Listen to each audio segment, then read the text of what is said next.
Thanks, Count Corla. I'm sure, Minister, that you do appreciate how sickened people are by what you call the vampire tapes. But I wonder, could you also appreciate that really the questions people have is not about who said what to who, about whether politicians were just incompetent or incompetent and corrupt. The real question that people have is, what are you going to do about it? And to be honest with you, slagging off Fianna Fáil and waffling on as the Taoiseach did here for the last 2 days really isn't going to cut it. You might be interested to know that there are 26 members of the Czech Republic Parliament in custody at the moment for crimes of a less serious character than what went on in Ireland 5 years ago. 5 years ago, the banking crime of the century, the theft of billions from men, women and children in this country, and nothing has been done. And the Taoiseach told us yesterday, it takes time. We're preparing a book of evidence. The exact same line that was given 2 years after the crisis. It's utter nonsense. What other crime would be treated in this way? Where is the fraud squad? Where is the Criminal Assets Bureau? This is what they were set up for. Any other crime scene would have been surrounded and the evidence taken. It was 6 months before they made a visit to Anglo, 2 years before they even got the passwords. And the reason why it's different is that there's a different attitude to crimes committed by people in suits. They're not considered to be real crimes. Also, of course, the fear that if they had gone in, it might have revealed a connection to the political establishment. Now we have a scenario where we're expected to believe that a newspaper whose owner this time last year took Sean Fitzpatrick to the European Championships and then quashed those photographs from being printed are now at the forefront of investigative journalism.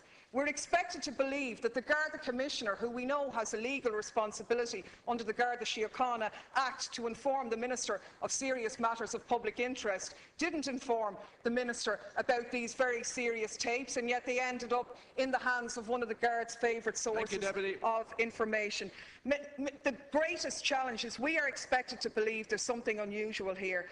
There's nothing unusual here, Minister. The only thing unusual is the scale of the arrogance, the scale of the delays and the scale of the inaction. What I want to ask you, Minister, are two questions. These are crimes. Why are the people who committed them not in jail?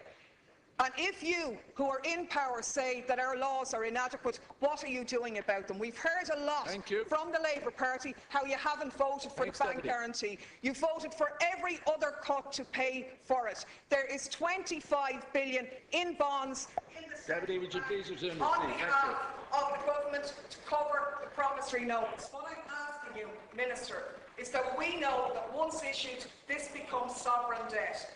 Given the fact that it has been revealed that this decision was made on misinformation, will you now commit to cancelling and not paying those bonds and making the Irish people pay for the crimes of others? Now, I want to be quite clear. Since your point about due process or the system being potentially tainted, there are facts here. Laws were broken.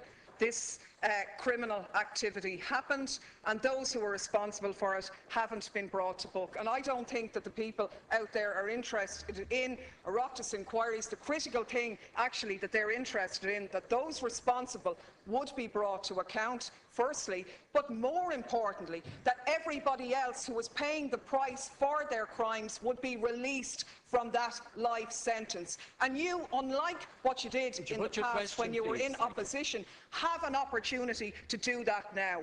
What I am asking you is, why are you asking the Irish people, forcing the Irish people to pay for the crimes of these bankers while they walk free? You have the power to cancel the bonds that are under the central bank. Let the ECB take a hit rather than special needs assistance, rather than parents, rather than mortgage holders. The choice is now with you, and harking back to the past won't cover you on this one.